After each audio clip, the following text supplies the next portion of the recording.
You can have some serious problems if they don't follow codes. For the most part, when a city says, hey, we need you to put this on this way, it's because of a good reason. There's a specific area in the Portland area that comes out of the gorge. They get wind like crazy. I mean, you go out there half the time and you have to tie off your ladders because it'll blow over. It's constantly windy. They made codes in their area that said, hey, when you put this roof on, you need to use nails, not staples. You need to use 6 of them. So you have a roofing contractor that's used to working in other areas. He puts a bid together, he goes out and he puts a roof on out in this specific area and doesn't know the codes to that area, you may have a huge problem. We just had to replace a roof last week that a roofer put on 10 years ago because of that. This area says, again, no staples, you must use nails, you must use 6. This roofer used 4 staples on every shingle. Again, this roof is 10 years old and the wind just started tearing the shingles off the roof. You need to follow the codes. Know where you're working. If you're at a specific street in Portland from Division heading towards the river, their codes are different from Division away from the river,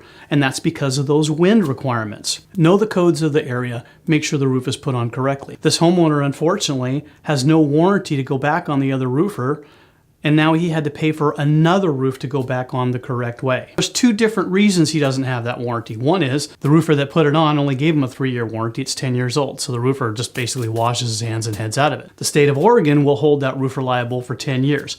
He just passed that mark. And even if he's inside that mark, the state of Oregon will actually only help him for the first year. After that first year, he has to hire a lawyer, bring the lawyer into it, and then has to get it done within that 10-year period. After that, the other roofers can wash his hands of it. That's why a lot of warranties are written that way. 3-year, 5-year, 7-year, maybe 10-year, because they know the state of Oregon will keep them liable. Once you're past that 10-year, there's nothing that this homeowner can do about the roof. I mean, the best you can do is really ask, hey, do you know the codes in our area? Did the roofer stutter when he said yes, or, hey, what are the codes in the area? What are you required to do here? Do you work in our area? He should be able to answer those questions. Or, in the area, pick the code that's the highest code and do them all that way. That's how we do it. We've decided, you know what, we're gonna take the heaviest restricted code and do them all that way. So no matter what area we go in, we're putting it on as though it's in this really hard hit wind weather area.